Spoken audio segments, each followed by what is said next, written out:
This is sick.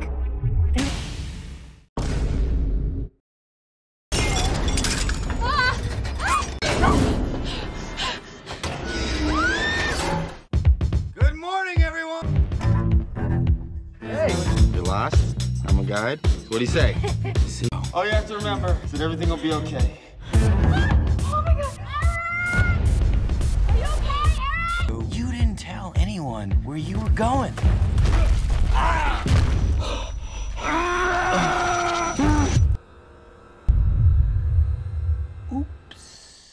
Vaya con Dios. I told my parents I'd be back in a year, but I don't think I'm ever going back.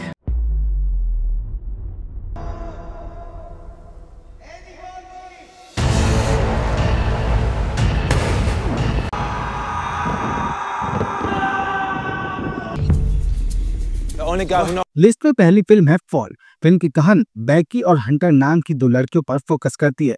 दोनों को adventure और खतरनाक challenges करना पसंद है। बैकी का boyfriend था डैन, जो कि एक खतरनाक क्लाइंबर था, लेकिन एक हादसे में उसकी मौत हो जाती है और इसकी वजह से बैकी डिप्रेशन में चली जाती है। लेकिन उसकी बेस्ट फ्रेंड हंटर उसे एक आखिरी एडवेंचर के लिए मना लेती है। B67 टीवी टावर पर चढ़ना होता है। ये टावर 2000 फीट ऊंचा है और वीरान जगह पर है। ये एक बड़ा चैलेंज था। हंटर कहती है कि अगर डर को हराना है तो तुम्हें उसके ऊपर चढ़ना होगा। बैकी पहले हिचकिचाती है, लेकिन फिर हिम्मत जुटाकर हंटर के साथ इस टावर पर चढ़ने के लिए तैयार हो जाती है। शुरुआत में सब कुछ एक्साइटिंग था, एडवेंचरस था। तेज हवा की झोंके, ऊंचाई और खतरनाक नजारा, एड्रेनलिन का रश सब रोमांच पैदा करता है। लेकिन जब दोनों टावर के टॉप पर पहुंचती हैं, तभी अचानक सीढ़ी टूट जाती है। नीचे जाने का हर रास्ता खत्म हो जाता है। अब दोनों 2000 फीट की ऊंचाई पर है, एक छोटी सी जगह पर, जहां से अगर पांव फिसला तो सीधे मौत। अब सबसे बड़ा चैलेंज था सर्वाइवल का। दोनों को अब अपनी जान बचाने के लिए रास्ता निकालना था। लेकिन जैसे जैसे समय गुजरता है, हालात और खराब होते जाते हैं। प्यास, सूरज की जलती हुई धूप, भूख और घबराहट। नीचे सड़क पर लोग तो गुजर रहे होते हैं, लेकिन कोई उनकी मदद नहीं कर सकता। तभी एक और बड़ा झटका लगता है। हंटर अचानक गिर जाती है। बैकी पूरी तरह टूट जाती है, लेकिन फिर उसे एहसास होता है कि अगर उसे खुद को बचाना है, 2000 फीट की ऊंचाई पर मौत के साए में उसे अपने दिमाग और हिम्मत से रास्ता निकालने की कोशिश तो करनी ही होगी। बैकी को याद आता है कि उसके पास प्लेयर गन है। वो फायर करती है, लेकिन कोई रिस्पॉन्स नहीं आता। फिर वो अपने फोन को एक जूते में डालकर नीचे गिराने का प्लान बनाती है, ताकि कोई उसका SOS सिग्नल देख सके, लेकिन ये भी फेल हो जाता है। बैकी अपना सारा करेज और स्ट्रेंथ इकट्ठा करती है। वो टावर से नीचे उतरने के लिए जानलेवा प्लान बनाती है, एक खतरनाक छलांग का। यह उसका आखिरी मौका था, और अगर वो फेल हो जाता तो समझिए उसकी सारी उम्मीद और जान चली जाती। एक आखिरी कोशिश के साथ बैकी मौत को मात देकर बच निकलती है। वो टावर से नीचे आने में सफल हो जाती है। फॉल सिर्फ एक सर्वाइवल फिल्म नहीं है, बल्कि इंस्पायरिंग कहानी है। दिखाती है कि डर इंसान के दिमाग में है, और अगर उस पर काबू पा लिया जाए तो उसे हराया जा सकता है। अगली फिल्म है 127 आवर्स। ये एक इंसान के करेज और डिटर्मिनेशन की सच्ची कहानी है। ये फिल्म एरन नाम के एक आदमी की रियल लाइफ पर बेस्ड है। एरन एक यंग और एनर्जेटिक एडवेंचर लवर है, जिसे नेचर से प्यार है। वो अकेले डेंजरस लोकेशंस को एक्सप्लोर करता है। 25 अप्रैल 2003 को वो बिना किसी को बताए उटाहा के ब्लू जॉन कैनियन में एक एक्साइटिंग ट्रिप पर निकलता है।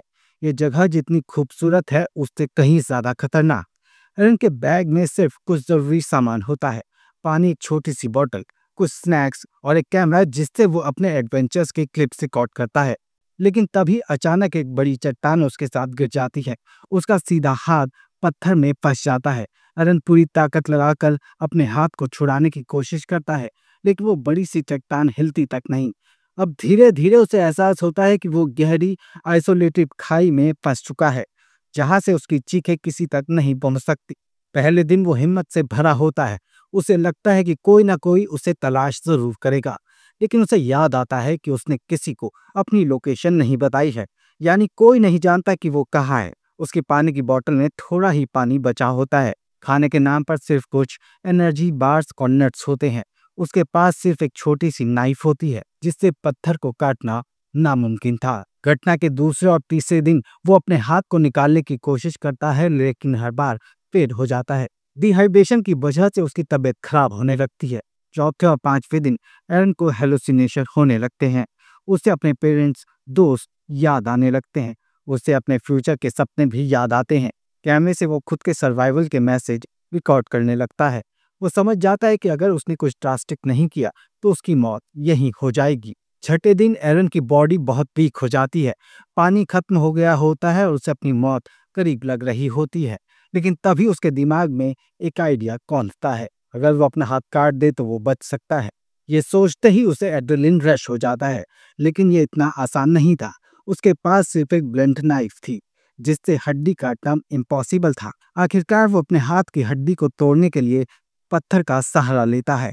एरन अपने हाथ को काटने में सफल हो जाता है, लेकिन मुश्किलें अभी खत्म नहीं हुई थी। उसे 65 फीट की दीवार से नीचे उतरना था, फिर 8 मील चलकर बाहर निकलना था। खून बहुत बह चुका था और ये लगभग नामुमकिन था। यहाँ से आगे आप मूवी में देखिए। 127 आवर्स सिर्फ एक सर्वाइवल स्टोरी नहीं है, ये इंस्पिरेशन है। फिल्म सिखाती है कि जिंदगी कभी भी अनप्रिडिक्टेबल हो सकती है। एरन की कहानी बताती है कि इंसान में जितनी ताकत होती है वो खुद भी नहीं जानता। जब जिंदगी और मौत के बीच सिर्फ कुछ ही चॉइसेस होती हैं तो सर्वाइवल इंस्टिंक्ट हमें सब कुछ करने पर मजबूर कर देता है। अगली फिल्म है जंगल। ये एक ऐसी सच्ची घटना पर बनी फिल्म है जो योशी की कहानी दिखाती है। ये फिल्म सिर्फ एक एडवेंचर नहीं बल्कि एक आदमी के सर्वाइवल, डिटर्मिनेशन और जिंदा रहने की जिद की कहानी है। योशी एक यंग इजरायली ट्रैवलर है जो दुनिया को एक्सप्लोर करना चाहता है। उसे नई जगहों पर जाना और अनजाने रास्तों को अपनाना पसंद है। 1981 में वो बोलिविया के ला प्लाज में होता है, जहां उसकी मुलाकात मार्कस और केविन से होती है। ये दोनों उसी की तरह ट्रैवल के शौकीन हैं। तभी उनकी जिंदगी में एक मिस्टीरियस आदमी आता है, नाम है कार्ल। कार्ल एक ऐसा एडवेंचर प्लान करता है जो तीनों को अमेज़न जंगल की गहराइयों तक ले जाएगा, एक ऐसी जगह जहां इंसान शायद ही गया हो। योशी, मार्कस, केविन और कार्ल अमेज़न जंगल के सफर पर निकल जाते हैं। शुरुआत में सब कुछ रोमांचक लगता है। घना जंगल, विशाल नदियां, अनोखे जानवर, एक अनोखी दुनिया दिखाई देती है। लेकिन धीरे धीरे यह एडवेंचर एक खतरनाक नाइटमेयर में बदल जाता है। जंगल बेहद खतरनाक होता है, किसी पर रहम नहीं करता। खाने पीने का सामान खत्म होने लगता है, मार्कस की तबीयत बिगड़ने लगती है और सफर मुश्किल होने लगता है। वो लोग रास्ता भटकने लगते हैं, जिसके बाद वो दो टीम में बंटने का फैसला लेते हैं। मार्कस और कार्ल एक रास्ते पर निकल जाते हैं, जबकि योशी और केविन नदी के रास्ते पर जंगल को पार करने की कोशिश करते हैं। लेकिन इसी दौरान एक हादसा होता है।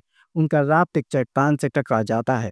योशी पानी में बह जाता है जबकि केविन बच जाता है। अब योशी पूरी तरह से अकेला हो जाता है, वो भी दुनिया के सबसे गहरे और खतरनाक जंगल के अंदर। योशी की असली लड़ाई अब शुरू होती है।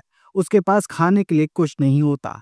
इसके बाद वो जंगल के कच्चे फल, छोटे जानवर और कीड़े खाने शुरू कर देता है।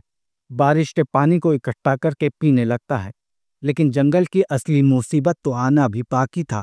मांस खाने वाले कीड़े, जहरीले सांप, भूख और सबसे खतरनाक अकेलापन। योशी हेलुसिनेट करने लगता है। उसे अपने परिवार की याद आने लगती है।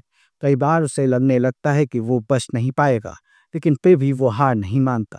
जंगल में चलते चलते उसके पैर बुरी तरह जख्मी हो जाते हैं, लेकिन वो चलता रहता है। उसे पता था कि अगर वो रुका तो उसकी मौत निश्चित है। बारिश, ठंड, थकावट के बावजूद योशी लगातार 3 हफ्ते तक जंगल में भटकता है।